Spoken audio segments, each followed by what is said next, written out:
Hi guys, it's Arielle. Welcome back to my YouTube channel. If you guys are new, welcome. Don't hesitate to like and subscribe if you enjoy this video. So as you guys can tell by the title, today we're going to be talking about why I left France. Yeah, so first elephant in the room, I'm not in the same filming space, so I'm actually not in Paris anymore. I left France and I flew home to Canada. I arrived I think 2 days ago, 1 day ago.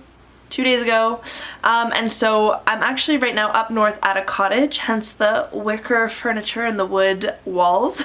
And I'm here because I'm doing my 14 days of quarantine. It's just policy. Anyone who comes into Canada from anywhere has to do 14 days of isolation just to make sure that we don't have the virus. So yeah, I'm up north with my mom, I'm with my friends and my family to keep everyone safe, and we're just chilling out here. So yeah, I left France and I'm hoping it'll be a temporary leave, and so today I want to tell you guys why I did that, why I left France. Now, I'm not too sure if anyone really will be interested in this video, but I think it's important that I put this out there because I think a lot of people watch my channel for videos like my apartment tour, how I got my visa, my video on student housing. I think there are a lot of people who come to my channel who are thinking of moving to France or who are gonna come abroad. And so yeah, today's video is gonna be about why I had to leave France, and it's mainly gonna be focused on the really challenging process of both immigrating to France and getting your French visa. So that's what we're going to be talking to today. So I came to France in September 2018. In August 2018, I quit my job. I was working as the sales and marketing coordinator at the CN Tower, which was a really fantastic job. But I decided to quit that job because I wanted to move to France. And I moved to France with one purpose. My goal of moving to France was to immigrate. I wanted to become a citizen. I wanted, and I still want, to live in France for a good portion of my life. I really enjoy it there. I enjoy the culture, blah, blah, blah. The point was to immigrate to France and become a citizen. If you want to do that, there are two ways to do so. So you can either immigrate to France and try and get a work visa and have a company that'll hire you, and you have to live there for 5 years before you can apply for citizenship. And that is a long time. So I decided to take the easier route, where if you do a master's degree in France, so if you do 2 years of graduate studies in France, you can apply for nationality after only 2 years of living in the country. So what I did is I quit my job and I started a degree and I went to France with a student visa. When you are in France with a student visa, there are limitations. You are there to study, and so the French government limits how much you're allowed to work. So you're not allowed to work full-time, you're allowed to work part-time. I think you're allowed to work the equivalent of 6 months a year.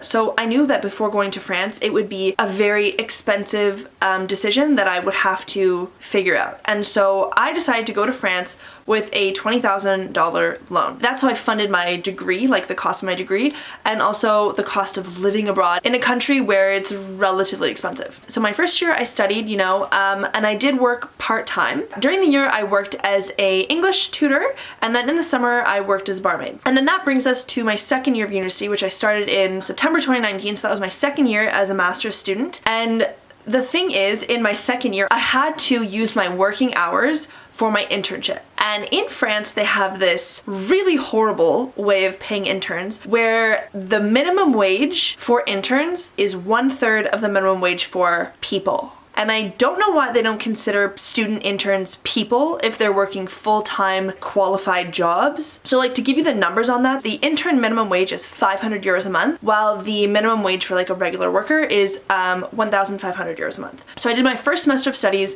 and then to finish my master's degree, I did my internship starting in December all the way to July, and as you guys know, I did that with Chanel. Now, this was a manager position, I had a real position in the boutique, but it was classified as an internship because I was still a master's student. I didn't have my diploma yet. And so Chanel had me do the work for them without paying me minimum wage. And the reason I say this is because I feel like it's a very big financial commitment to move to a country where you don't have that flexibility of working full-time or working a job that's going to pay you at least minimum wage in order to fund your lifestyle. Because when I was working for Chanel, I was working in Paris, and as you guys will have seen with my Paris apartment tour video, I had a really cheap apartment and it was 830 euros a month. So if you're not earning minimum wage, how are you supposed to afford living there? So in June, I graduated from my master's degree, and this is where it gets juicy. Now, remember when I was saying if you finish your master's degree, you can apply to be a citizen after only working for 2 years. This isn't like you're a citizen right away. You have to show that you can integrate into their society as a professional. So in order to integrate as a professional, the French government has like this transition visa where people who finish their master's degrees can go from a student visa and request a seeking employment visa. It gives you a year to sort of settle yourself and try and find work, try and find a company that will hire you. So this postmaster's seeking employment visa is called the APS, so that's the short form for it. I wanted to get my APS, and as soon as I graduated and I got my diploma, I think like July 5th, something like that. So I had all my papers. I was like, yes, I can apply for this visa. I can start working. Like I can get a job and I don't have to go into more debt. And so I began doing research on like where and how to apply for this visa. Eventually, I kind of figured it out. I went onto the website for the department where I lived. So I lived in Montreuil, which is right outside of Paris. And so I really hope I'm not getting this wrong, but I think that my department is called Sous Saint-Denis. So I went on the Sous Saint-Denis website and I went onto the page for like, you know, international people seeking an appointment to change the status of their visa. So I went on there, and what it showed was the 3 administrative offices in Sous Saint-Denis. They're called préfectures or sous-préfecture. And for me, so there was 3. And under each préfecture or sous-préfecture, there was a list of visas that you could apply for. And this is where it goes wrong. I'll probably throw a screenshot up on the screen to show you guys like an idea of what this looks like. And so I'm scrolling through, and the first préfecture I see is the one that is in my neighborhood. So in the department, there are 3 offices because like the department is fairly big. The préfecture over here isn't necessarily accessible to like all of the people at this side of the département. So they have offices in and around the département, and normally you're supposed to choose the one that's closest to your address. And so the first one I look at is the préfecture that's in my neighborhood. I look and I'm like scrolling through and I'm like, I don't see the visa I need. And I like scroll again and I'm like panicking. I'm like, no, I don't need a student visa. No, I don't need a marriage visa. No, I don't need like asylum. You know, I'm looking for a very specific visa, the APS after my master's degree. I go down to the next préfecture and I'm looking and I still don't see it. And at this point I'm like, what am I supposed to do? And then finally I scroll down to the 3rd one and I'm reading all the options and I see it. I literally see it. I'm like, perfect, APS visa after your master's degree. Like, I'm like, thank God. And you know, it strikes me as weird that it's only at this préfecture and not the other ones. And so I kind of thought about it, I hesitated, but I was just happy to have found what I needed, like the visa I needed.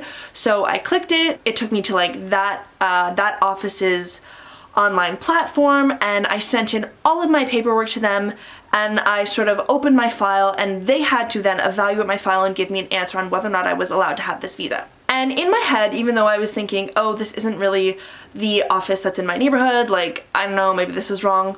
The thing is, like, you're sending your file to them, they're gonna read all of your paperwork, and if it's wrong, they're gonna reject you. Like, they're gonna say, no, you have to go here, or no, you have to do this. And so I sent in my paperwork, and this was at the end of July. So I'd already been living in Paris 1 month without any salary, paying rent, paying for groceries, like, so the remaining money from my loan was like quickly going down. After 3 days of me submitting this folder, they opened it and they approved it. I was like literally over the moon. I was like, that was easy. Like, when on earth is getting your visa in France easy? Let me tell you, boy was I wrong.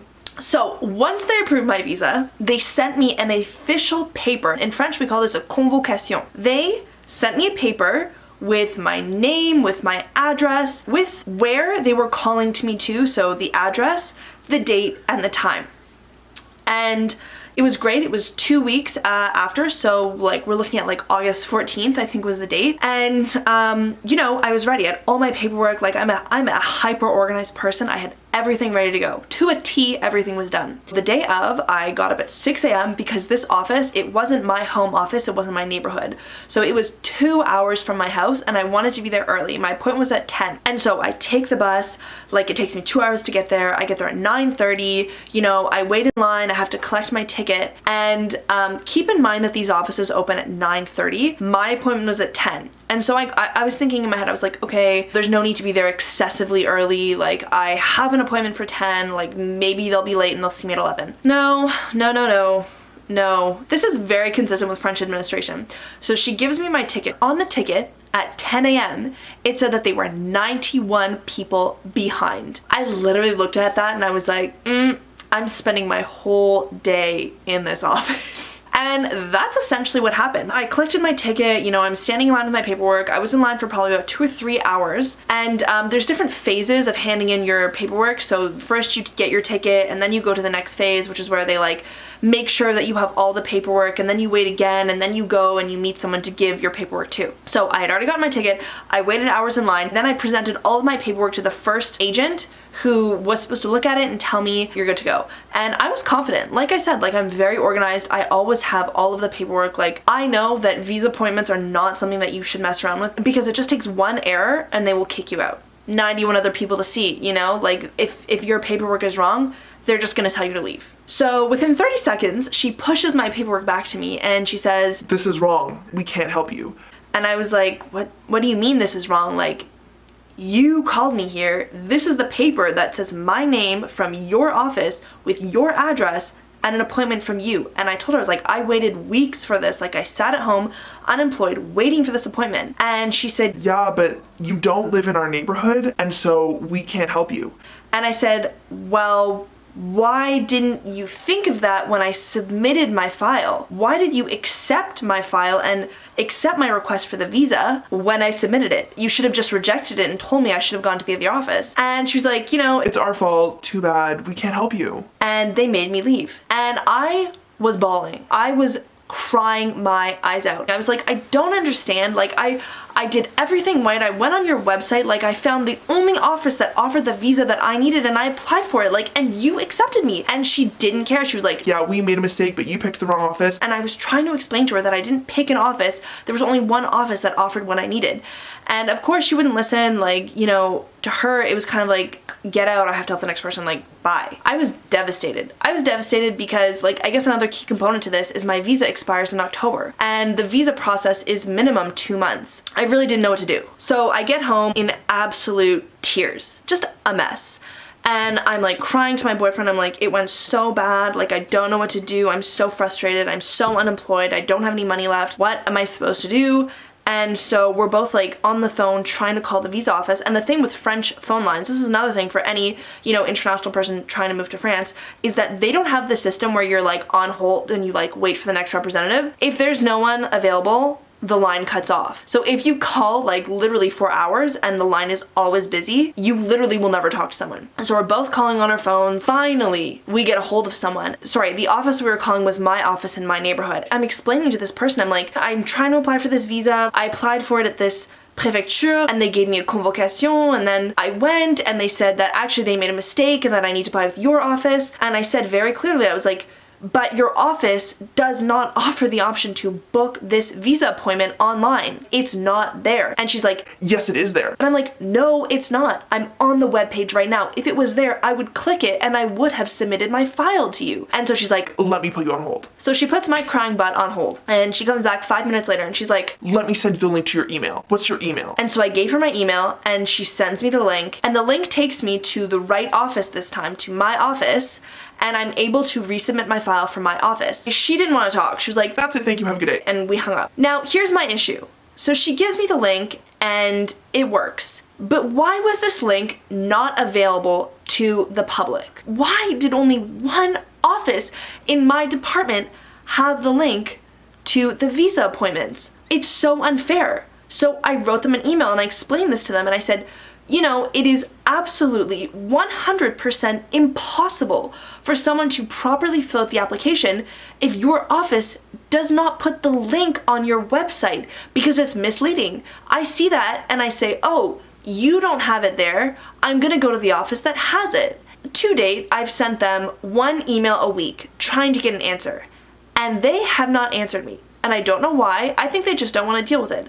I don't know if it's intentional that they didn't put the link on their website. I don't know. But the point is, August 14th, finally, this lady sends me the link to my personal email. You know, that should never be the case. You should never have to call an office for hours for them to send you the link to the visa application to your personal email. It should be available online. It's wrong because this is a visa that I'm entitled to. Like, I have spent so much time and money trying to immigrate to this country, and I have the right to ask for this visa.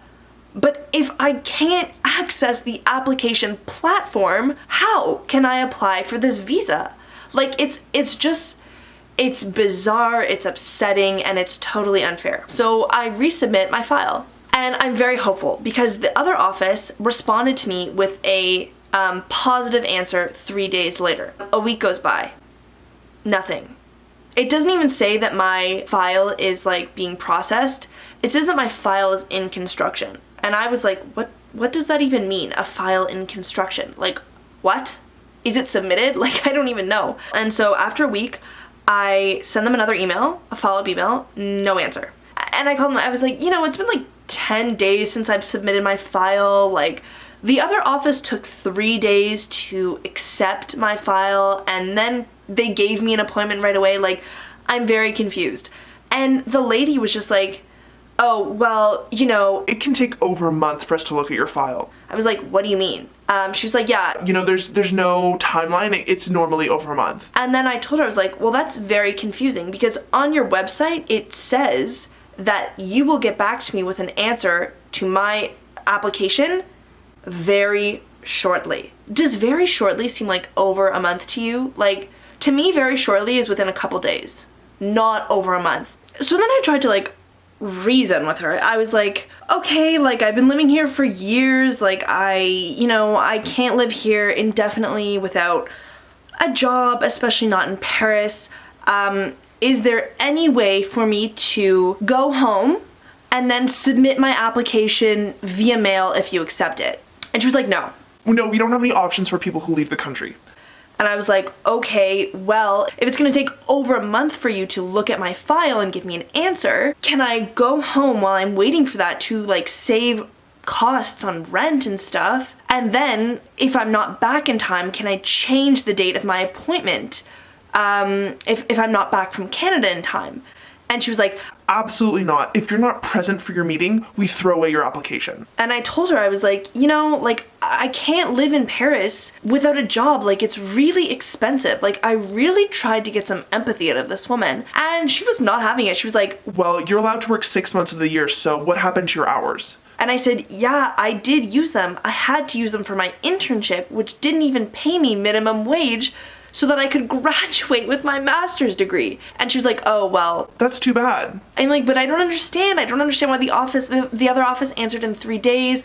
I don't understand how I'm supposed to live in France without a job. Like, I just don't understand. I feel really frustrated. And she was like, listen, lady, I just answer the phone. I can't give you any other answers. Like, at this point, I knew that I wasn't going to get anything more than the answer no out of this woman, so I just said, okay, thanks, have a good day. And I hung up. Then before I made any decisions, before I called my parents, I was just like, okay, let me email them and I'm gonna really ask for like a concrete written confirmation that they're going to take over a month to look at my folder, even though it says online very shortly. And so I sent them an email, a week goes by, no answer. So, you know, I'm thinking to myself, like, I emailed them, I called them, I tried to get a written confirmation that it would take over a month, and no one is answering. All I have is the telephone lady telling me that it'll take over a month. And the thing is, the timeline for this isn't just like, oh, they open your folder and you get the visa. It's not like that. They open your folder, they have to evaluate it and make a decision. Then they schedule you for an appointment, but it's not immediately. The first office, and not in my neighborhood, who rejected my first visa when I went to the appointment, they gave me an appointment 14 days after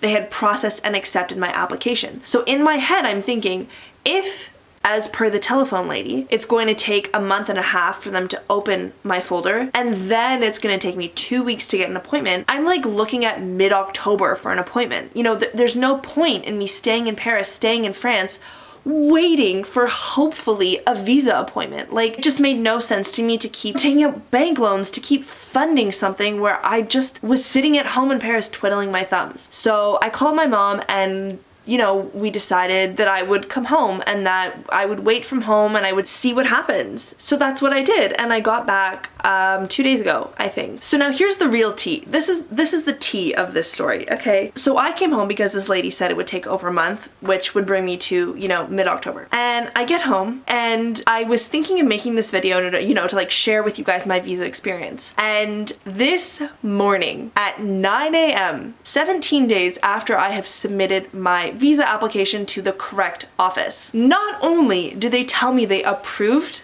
my visa, but they tell me that my visa appointment is in 7 days. And I'm just like, wow, that's great, So what happened to this whole, it takes us over a month to open your file? Now, I don't know if the woman on the telephone was unintentionally misinformed or if she was intentionally trying to be malicious with me and over-exaggerate the timeline. I also don't know why the office didn't answer my email when I asked them weeks ago what the timeline was for this sort of visa application process. I don't know why there was so much ambiguity, and I don't know why the woman on the telephone was so misleading. That's the thing. I booked my flight home and now I can't go to this visa appointment. Like, I can't get back in time, and I can't change my appointment because if I don't go to the appointment, they throw out my file. So it's really just messed up. It's messed up. So, this morning I opened that email and I cried inside and I showed my mom and she was pissed, and I resubmitted my application online, and maybe in October, before my visa expires, they will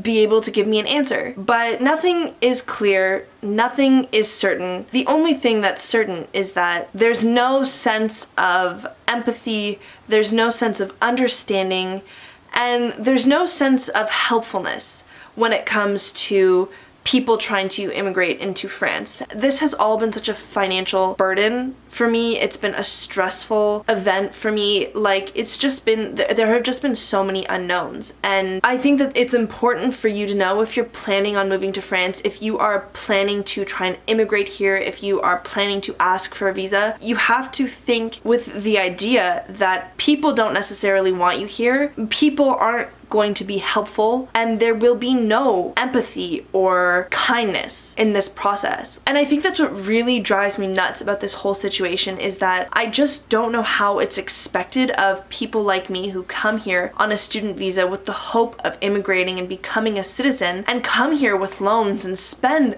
these loans in the country and wait our 2 years to apply for this work permit and not be able to because there's not the proper links, because the wait times are not clear, and because in some cases the wait times can be excessive. I'm sad to have had to book this trip home so last minute and under such a dark cloud of uncertainty and confusion and frustration. But I'm really happy to be here and to see my family. And I guess that's like the positive part of this video for me, is that, I had to come home, but I'm also happy to be here. I just want this video to show you guys like an honest and true experience of someone who has been trying to immigrate to France. And this isn't the worst visa story. I have way worse visa stories. This is the fourth visa that I've applied for in France, and every visa has been a catastrophe. The stories I could tell about my visa appointments,